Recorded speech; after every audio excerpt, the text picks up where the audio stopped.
Well, I would say, obviously, that I think Harry was very fond of his grand. I mean, visiting her grave in the chapel at Windsor, George's Chapel.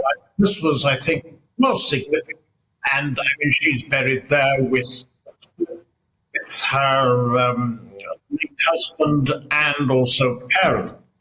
But there is also no question that King Charles, in commemorated the day, the anniversary of not his accession, but also the late Queen's death privately. And I think that was sensible because on an occasion like that, you really need to be surrounded by those you trust. And I fear there's absolutely no question that the rift in the royal family is very substantial. It's very public. Since Harry's memoir Spare led to his and Meghan's eviction from Frogmore Cottage, which is their base in Britain. We don't know where he stayed, or at least I don't when he was here. There is no possibility, as I see it, of reconciliation in the coming period anyway.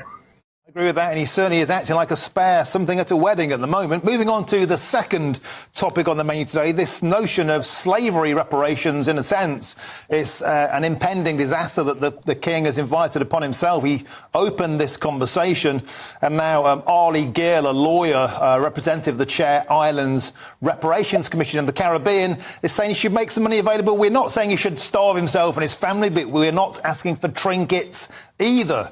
What kind of sums of money could we be talking about here, and should we even go down this route? Well, firstly, I mean, there is no doubt that we are going to go down this particular route because in the past, the Caribbean nations, at the moment, there are steps to recognize King Charles as they used to go through, or the intention of to go through intergovernmental ways of getting the issue of reparations. Now, following on, the Trevelyan family, a BBC journalist, and numerous aristocratic families, as reported, have been apparently offering reparations of certain types.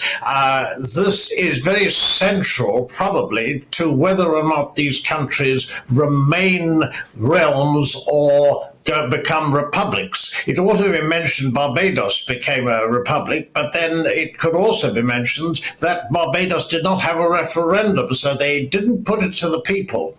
And whether the people in the various countries, including Jamaica, Belize, St. Kitts and others, would actually vote for a republic is, of course, not known. But the issue, the central issue of slavery, which King Charles expressed gravest horror over when in Rwanda at the recent CHOGM, and also when in Barbados when they became a republic. There's no question at all that it is hypersensitive.